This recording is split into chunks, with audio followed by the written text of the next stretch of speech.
اب میرے بھائیوں وہ حدیث میں آپ کو ورڈ بائی ورڈ پڑھ کے سناتا ہوں جو بخاری اور مسلم دونوں میں موجود ہے، سورہ التوبہ کی آیت نمبر 118 کے کانٹیکسٹ میں کعب بن مالک کی توبہ کا بیان، یہ صحیح بخاری میں باقاعدہ امام بخاری نے باب باندھا ہے، اور اس حدیث کا انٹرنیشنل نمبر ہے 4418، اور یہ حدیث مسلم میں بھی ہے 7016۔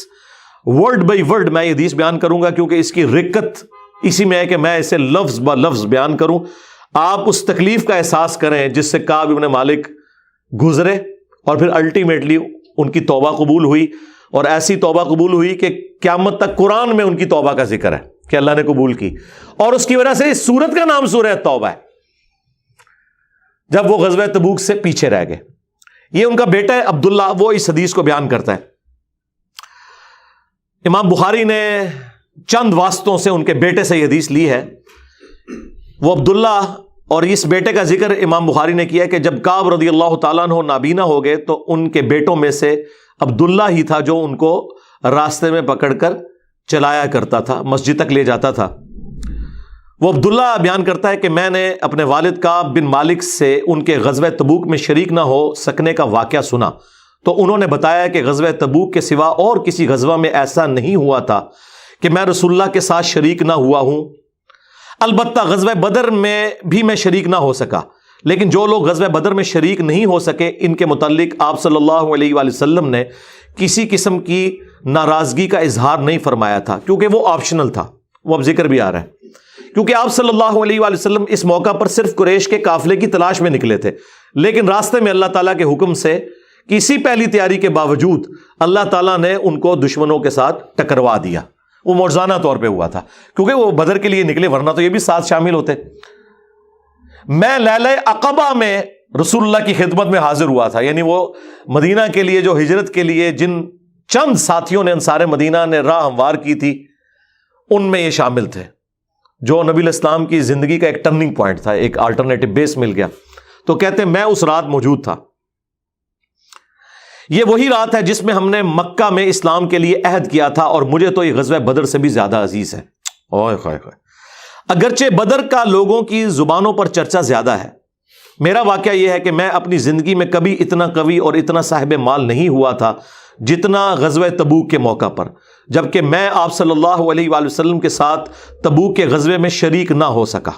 خدا کی قسم اس سے پہلے کبھی میرے پاس 2 اونٹ بھی جمع نہیں ہوئے تھے، لیکن اس موقع پر میرے پاس 2 اونٹ تھے۔ آپ صلی اللہ علیہ وآلہ وسلم جب کسی غزوے کے لیے تشریف لے جاتے تو آپ ذو معنی الفاظ استعمال کیا کرتے تھے، یعنی کوڈ ورڈز جن کے 2 معنی بنتے ہیں۔ وہ بخاری مسلم میں آیا کہ نبی الاسلام کہتے تھے کل ہم مشرق کی طرف جائیں گے، اور صحابہ کہتے ہیں ہم سمجھتے تھے کہ ہم نے مغرب کی طرف جانا ہے تاکہ جو منافقین ہیں وہ ہماری خبر لیک نہ کر سکیں۔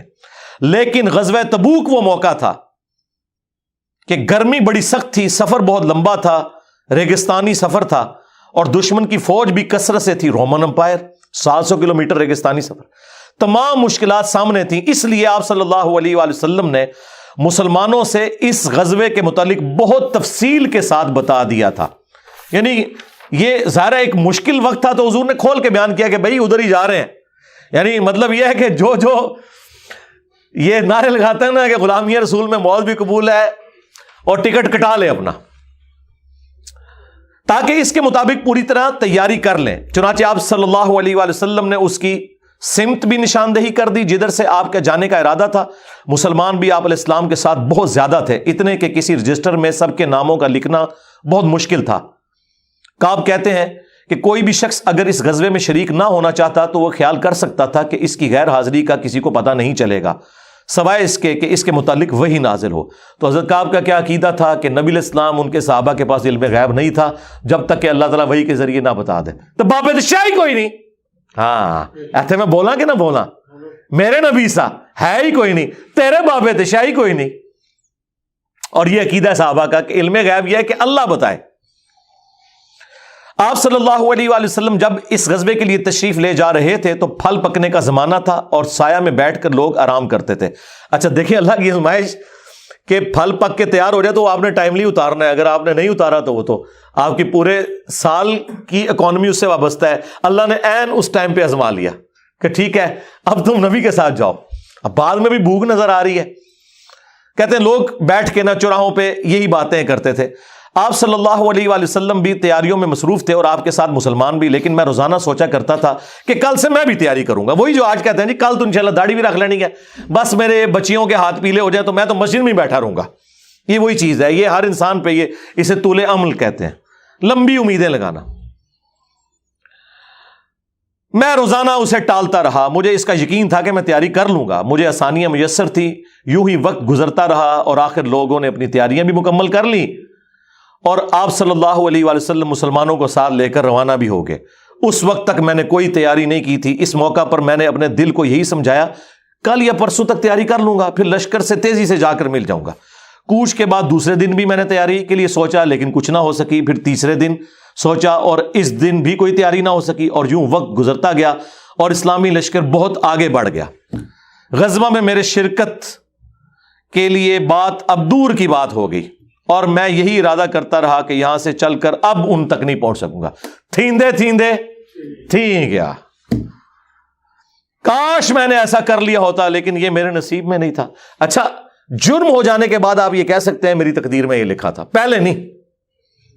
ہاں، وہ تو پھر اللہ پہ آپ بہتان مان دیں گے نا کہ میں نماز اس لیے نہیں پڑھ رہا کہ اللہ نے میرا مقدر کیا ہے کہ میں اگلی نماز نہ پڑھوں. نہ، ہاں بعد میں آپ کہہ سکتے ہیں کہ میری تقدیر میں لکھا تھا کہ میں اتنا بدبخت ہوں کہ میں نماز چھوڑوں گا، اور وہ چھوڑوں گا اپنی مرضی سے.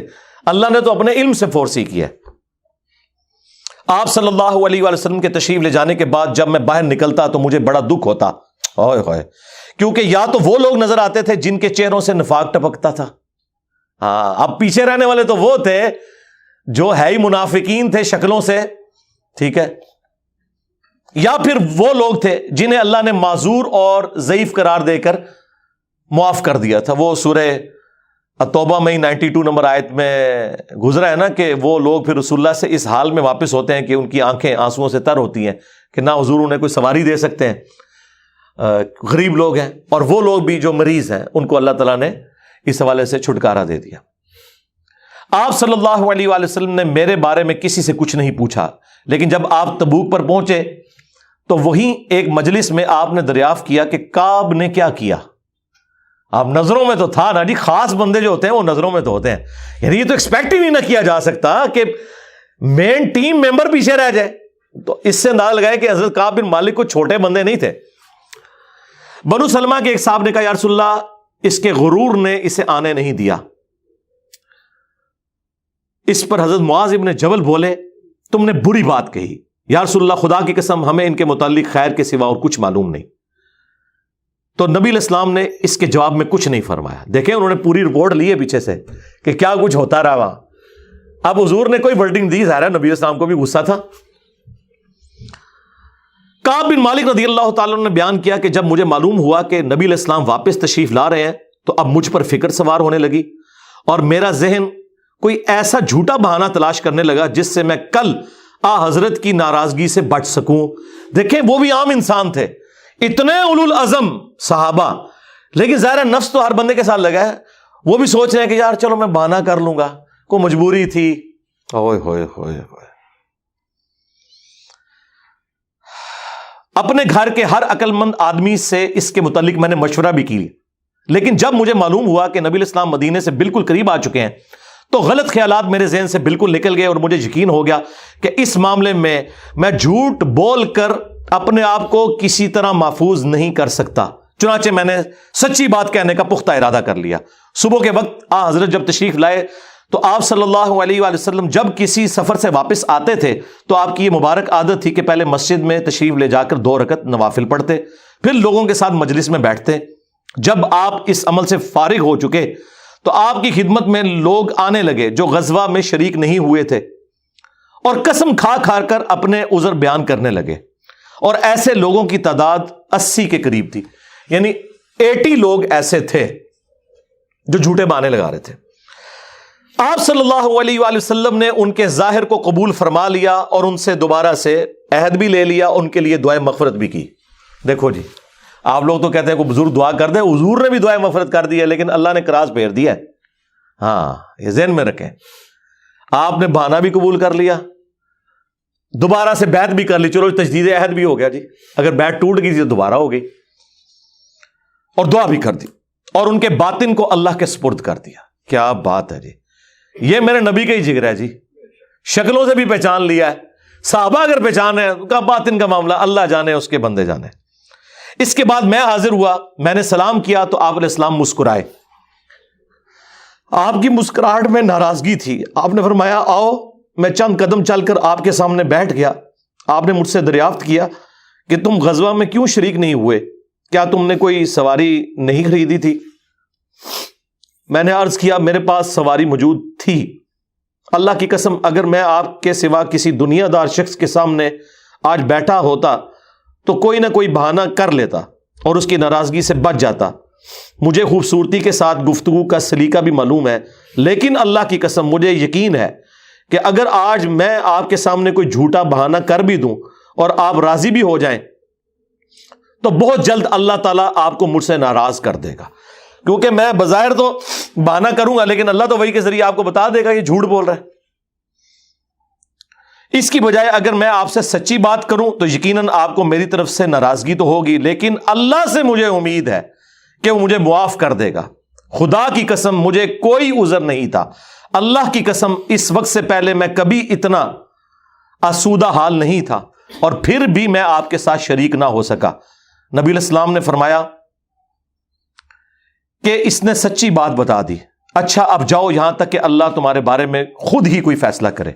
میں اٹھ گیا اور میرے پیچھے بنو سلمہ کے کچھ لوگ بھی دوڑے آئے اور مجھ سے کہنے لگے اللہ کی قسم ہمیں تمہارے متعلق یہ معلوم نہیں تھا کہ اس سے پہلے تم نے کوئی گناہ کیا ہو، تم نے تو بڑی غلطی کی۔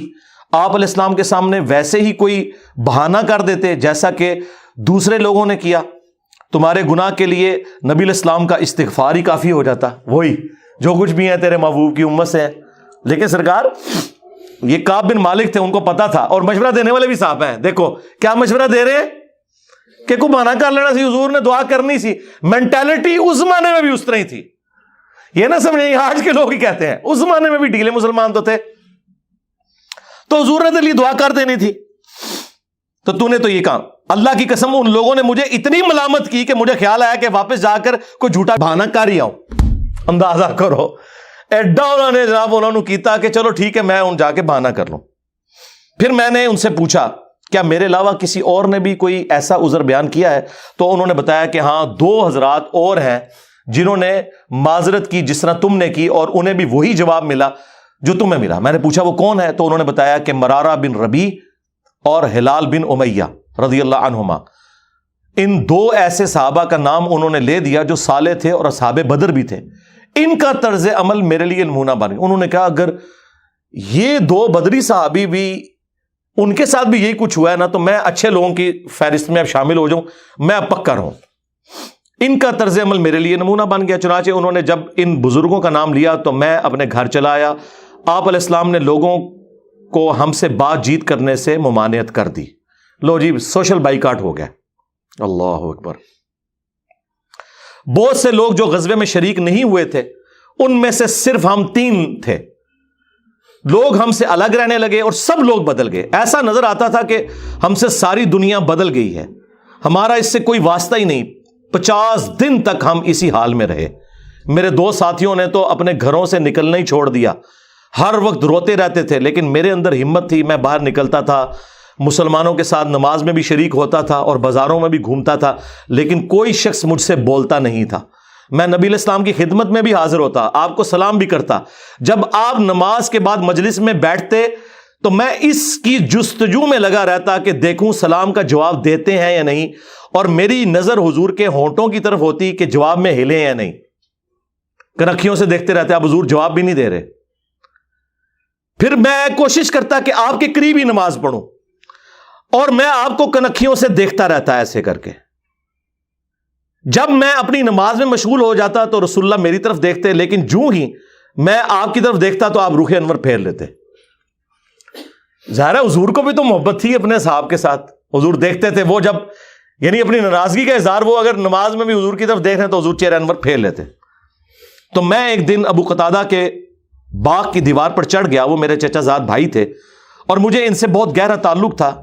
میں نے انہیں سلام کیا، لیکن اللہ کی قسم انہوں نے بھی میرے سلام کا جواب نہیں دیا۔ میں نے کہا ابو قتادہ تمہیں اللہ کی قسم کیا تم نہیں جانتے کہ اللہ اور اس کا رسول سے مجھے کتنی محبت ہے؟ انہوں نے کوئی جواب نہیں دیا. میں نے دوبارہ ان سے یہی سوال کیا, اللہ کی قسم دے کر پوچھا, لیکن وہ پھر بھی خاموش رہے. میں نے پھر اللہ کا واسطہ دے کر ان سے سوال کیا. اس مرتبہ انہوں نے صرف اتنا کہا, اللہ اور اس کا رسول زیادہ بہتر جانتے ہیں. دیکھیں جی اس بات کا جواب انہوں نے کہا, بھائی اللہ کے نبی نے منع کیا ہے, اب بائیکاٹ ہے تیرا. اللہ اکبر. اس پر میرے آنسو پھوٹ پڑے. میں واپس چلا آیا اور دیوار پر چڑھ کر نیچے باہر اترا. پھر وہ بیان کرتے ہیں کہ ایک دن مدینہ کے بازار میں جا رہا تھا کہ شام کا ایک کاشتکار جو کہ غلہ بیچنے مدینہ آیا تھا پوچھ رہا تھا کعب بن مالک کہاں رہتے ہیں. لوگوں نے میری طرف اشارہ کیا, وہ میرے پاس آیا اور غسان جو بادشاہ تھا رومن امپائر کا, اس کا ایک خط مجھے دیا. وہ جو اس کا ایک سمجھ لے چھوٹی چھوٹی جو امپائر کے اندر بنی ہوئی تھی ان میں سے ایک کا وہ گورنر تھا. اس خط میں لکھا تھا کہ مجھے معلوم ہوا ہے کہ تمہارے صاحب یعنی رسول اللہ صلی اللہ علیہ وآلہ وسلم نے تمہارے ساتھ زیادتی کی ہے, نعوذ باللہ. اللہ نے تمہیں کوئی ذلیل ہونے کے لیے پیدا تو نہیں کیا کہ تمہارا حق ضائع کیا جائے. تم ہمارے پاس آ جاؤ, ہم تمہارے ساتھ بہتر سلوک کریں گے. یعنی دشمن کی فوج کے ہیڈ کی طرف سے خط آیا. جب میں نے یہ خط پڑھا تو میں نے کہا کہ ایک اور امتحان آ گیا. اچھا جی سرکار, ایک خط کسی اور کو لایا ہو کہ جی اے دیکھ لو یا رسول اللہ منو تے بڑی آفر جے. یہاں لوگ دنیا دار لوگ ہی کرتے ہیں نا جی, مجھے فلاں جگہ سے آفر ہو رہی ہے. لیکن جو اہل ایمان ہے وہ تو کہتے ہیں کہ یار میں اس لیول پہ گر گیا ہوں کہ اب کافر بھی مجھے بلا رہے ہیں.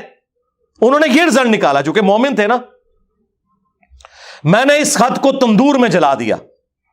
ان 50 دنوں میں سے جب 40 دن گزر گئے تو نبی علیہ السلام کا ایلچی میرے پاس آیا اور اس نے کہا کہ رسول اللہ نے حکم دیا ہے کہ اپنی بیوی کے قریب نہ جاؤ. میں نے پوچھا میں اسے طلاق دے دوں یا پھر مجھے کیا کرنا ہے؟ تو انہوں نے کہا نہیں, طلاق نہیں دینی, صرف جدا ہو جاؤ. میرے دونوں ساتھیوں کو جنہوں نے میری طرح معذرت کی تھی یہی حکم ملا. میں نے اپنی بیوی سے کہا کہ اپنے میکے چلی جاؤ, اس وقت تک وہیں رہو جب تک کہ اللہ تعالیٰ اس معاملے کا کوئی فیصلہ نہ کر دے. کعب کہتے ہیں کہ ہلال بن امیہ کی بیوی رسول اللہ کی خدمت میں حاضر ہوئی اور عرض کیا یا رسول اللہ وہ تو بہت بوڑھے اور کمزور ہیں, ان کے پاس کوئی خادم بھی نہیں, کیا اگر میں ان کی خدمت کر دیا کروں تو آپ ناپسند تو نہیں فرمائیں گے؟ بیوی دیکھو جی, بیوی خاوند کو کچھ سمجھ نہیں رہی, رسول اللہ سے جا کے پوچھ رہی ہے صلی اللہ علیہ وسلم. تو نبی اسلام نے فرمایا صرف وہ تم سے صحبت نہ کریں. انہوں نے عرض کیا اللہ کی قسم وہ تو کسی چیز کے لیے حرکت ہی نہیں کر رہے. جب سے آپ ان سے ناراض ہوئے ہیں وہ دن اور آج کا دن ان کے آنسو تھمنے میں نہیں آتے. میرے گھر کے بعض لوگوں نے کہا کہ جس طرح ہلال بن امیہ کی بیوی نے ان کے لیے اجازت لے لی تو آپ بھی جا کے اجازت لے لیں. اب دیکھیں لوگ مشورے دے رہے ہیں. میں نے کہا خدا کی قسم میں اس کے لیے رسول اللہ سے اجازت نہیں لوں گا. میں جوان ہوں, معلوم نہیں جب اجازت لینے جاؤں تو حضور کیا فرما دیں. ان کو یہ بھی خطرہ تھا کہ میں یہ جاؤں تو یہ نہ ہو کہ حضور اور ناراض ہو جائیں, اگر کوئی چانس بھی ہے نا بچنے کے تو وہ بھی ختم ہو جائے. دیکھیں نہیں کتنا گاڈ اورینٹڈ بندہ ہے جی, اللہ اکبر. اس طرح 10 دن اور گزر گئے. جب رسول اللہ صلی اللہ علیہ وآلہ وسلم نے ہمیں بات چیت کرنے کی ممانعت فرمائی تھی, اس کو 50 دن پورے ہو گئے. 50ویں رات کی صبح کو جب میں فجر کی نماز پڑھ چکا اور اپنے گھر کی چھت پر بیٹھا ہوا تھا, اس طرح جیسا کہ اللہ تعالیٰ نے ذکر کیا وہ ہم آیت پڑھ چکے ہیں, سورہ توبہ کی آیت نمبر 118, جس میں تھا نا کہ زمین وسعت کے باوجود تنگ ہو گئی اور ان کا دم گھٹنے والا تھا. میرا دم گھٹ رہا تھا, زمین اپنی تمام وسعتوں کے باوجود میرے لیے تنگ ہوتی جا رہی تھی. میں نے ایک پکارنے والے کی پکار سنی جو سلع کی پہاڑی پر چڑھ کر بلند آواز سے کہہ رہا تھا اے کعب بن مالک تمہیں بشارت ہو, اے کعب بن مالک تمہیں بشارت ہو. انہوں نے بیان کیا کہ یہ سنتے ہی میں سجدے میں گر پڑا اور مجھے یقین ہو گیا کہ اب اللہ کی طرف سے فراخی ہو جائے گی. فجر کی نماز کے بعد رسول اللہ صلی اللہ علیہ وآلہ وسلم نے اللہ کی بارگاہ میں ہماری توبہ کی قبولیت کا اعلان کر دیا. لوگ میرے پاس بشارت دینے کے لیے آنے لگے اور میرے 2 ساتھیوں کو بھی جا کر بشارت دی. ایک صاحب زبیر بن عوام اپنا گھوڑا دوڑاتے ہوئے آئے. ادھر قبیلہ اسلم کے ایک صحابی نے پہاڑی پر چڑھ کر آواز دی اور وہ آواز گھوڑے سے زیادہ تیز تھی. جن صحابی نے پہاڑی سے آواز دی تھی جب وہ میرے پاس بشارت دینے آئے تو میں نے اپنے دونوں کپڑے اتار کر بشارت کی خوشی میں انہیں دے دیے. اللہ کی قسم اس وقت ان 2 کپڑوں کے سوا دینے کے لیے میرے پاس اور کچھ نہ تھا. پھر میں نے ابو قتادہ سے 2 کپڑے ادھارے مانگے اور رسول اللہ کی خدمت میں حاضر ہوا. جوگ در جوگ لوگ مجھ سے ملاقات کرتے جا رہے تھے اور مجھے توبہ کی قبولیت پر بشارت دیتے جا رہے تھے۔ اللہ کی بارگاہ میں توبہ کی قبولیت مبارک ہو۔ کعب رضی اللہ تعالیٰ عنہ بیان کرتے ہیں کہ آخر میں مسجد میں داخل ہوا تو رسول اللہ صلی اللہ علیہ وآلہ وسلم تشریف رکھتے تھے، چاروں طرف صحابہ کا مجمع تھا۔ طلحہ بن عبید اللہ دوڑ کر میری طرف آئے اور مجھ سے مصافحہ کیا اور مبارکباد دی۔ اللہ کی قسم وہاں موجود مہاجرین میں سے کوئی شخص بھی میرے آنے پر کھڑا نہ ہوا۔ طلحہ رضی اللہ تعالیٰ عنہ کا یہ احسان میں کبھی نہیں بھولوں گا کہ انہوں نے کھڑے ہو کر میرا استقبال کیا۔ جب میں نے رسول اللہ کو سلام کیا تو آپ علیہ السلام کا چہرہ مبارک خوشی اور مسرت سے دمک اٹھا۔ اس مبارک دن کے لیے تمہیں بشارت ہو، اس مبارک دن کے لیے تمہیں بشارت ہو جو تمہاری عمر کا سب سے مبارک دن ہے۔ واقعی جی اس سے بڑی کوئی مبارک بات نہیں ہو سکتی کسی شخص کے لیے کہ اللہ تعالیٰ اس کی توبہ کی اناؤنسمنٹ کرتے اور پھر قیامت تک قرآن میں وہ آیات پڑھی جائیں۔ انہوں نے بیان کیا کہ میں نے عرض کیا یا رسول اللہ یہ بشارت آپ کی طرف سے ہے یا اللہ کی طرف سے؟ فرمایا نہیں، اللہ کی طرف سے۔ اور نبی علیہ السلام جب کسی بات پر خوش ہوتے تو چہرہ مبارک روشن ہو جاتا تھا، ایسے جیسے چاند کا ٹکڑا ہو۔ آپ کی مسرت ہم چہرہ مبارک سے سمجھ جاتے تھے۔ پھر جب میں آپ کے سامنے بیٹھ گیا تو عرض کیا یا رسول اللہ اپنی توبہ کی قبولیت کی خوشی میں اپنا مال اللہ اور اس کے رسول کی راہ میں صدقہ کر دوں؟ آپ نے فرمایا لیکن کچھ مال اپنے پاس رکھ لو، یہ زیادہ بہتر ہے۔ میں نے عرض کیا کہ پھر میں خیبر کا حصہ اپنے پاس رکھ لیتا ہوں۔ پھر میں نے عرض کیا یا رسول اللہ اللہ نے مجھے سچ بولنے کی وجہ سے نجات دی، اب میں اپنی توبہ کی قبولیت کی خوشی میں آپ سے یہ وعدہ کرتا ہوں کہ جب تک زندہ رہوں گا سچ کے سوا کوئی بات زبان پر نہیں لاؤں گا۔ بس اللہ کی قسم جب سے میں نے رسول اللہ کے سامنے یہ عہد کیا صلی اللہ علیہ وآلہ وسلم، میں کسی ایسے مسلمان کو نہیں جانتا کہ جسے اللہ نے سچ بولنے کی وجہ سے اتنا نوازا ہو جتنی نوازشات مجھ پر کی سچ بولنے کی وجہ سے۔ جب سے میں نے نبی علیہ السلام کے سامنے یہ عہد کیا پھر آج تک میں نے کبھی جھوٹ بولنے کا ارادہ بھی نہیں کیا، اور مجھے امید ہے کہ اللہ تعالیٰ باقی زندگی بھی مجھے اس سے محفوظ رکھے گا۔ اور اللہ نے اپنے رسول پر آیت نازل کی، اور وہی آیت نمبر 118 اور 119 نمبر، یقیناً اللہ تعالیٰ نے نبی مہاجرین اور انصار کی توبہ قبول کی، اور پھر وَكُونُوا مَعَ الصَّادِقِينَ تک۔ خدا کی قسم اللہ تعالیٰ کی طرف سے اسلام کے لیے ہدایت کے بعد میری نظر میں رسول اللہ کے سامنے سچ بولنے سے بڑھ کر اللہ کا مجھ پر کوئی اور انعام نہیں ہوا کہ میں نے جھوٹ نہیں بولا اور اس طرح اپنے آپ کو ہلاکت سے بچا لیا۔ جیسا کہ جھوٹ بولنے والے ہلاک ہوئے، نزول وحی کے زمانے میں جھوٹ بولنے والوں پر اللہ تعالیٰ نے اتنی شدید وعید فرمائی جتنی شدید وعید کسی اور کے لیے نہیں تھی۔ اور وہ سورہ التوبہ کی آیت نمبر 96 کا انہوں نے پھر یہاں پہ حوالہ دیا کہ ان قریب جب تم اے نبی واپس جاؤ گے تو یہ جھوٹے بہانے کریں گے، اور اگر تم ان سے راضی بھی ہو جاؤ اللہ تعالیٰ ان سے راضی نہیں ہوگا۔ کعب کہتے ہیں کہ چنانچہ ہم 3 ان لوگوں کے معاملے سے جدا رہے جنہوں نے رسول اللہ کے سامنے جھوٹی قسمیں کھائی تھیں اور آپ نے ان کی بات مان بھی لی تھی اور ان سے بیعت بھی لے لی اور ان کے لیے دعائے مغفرت بھی کی۔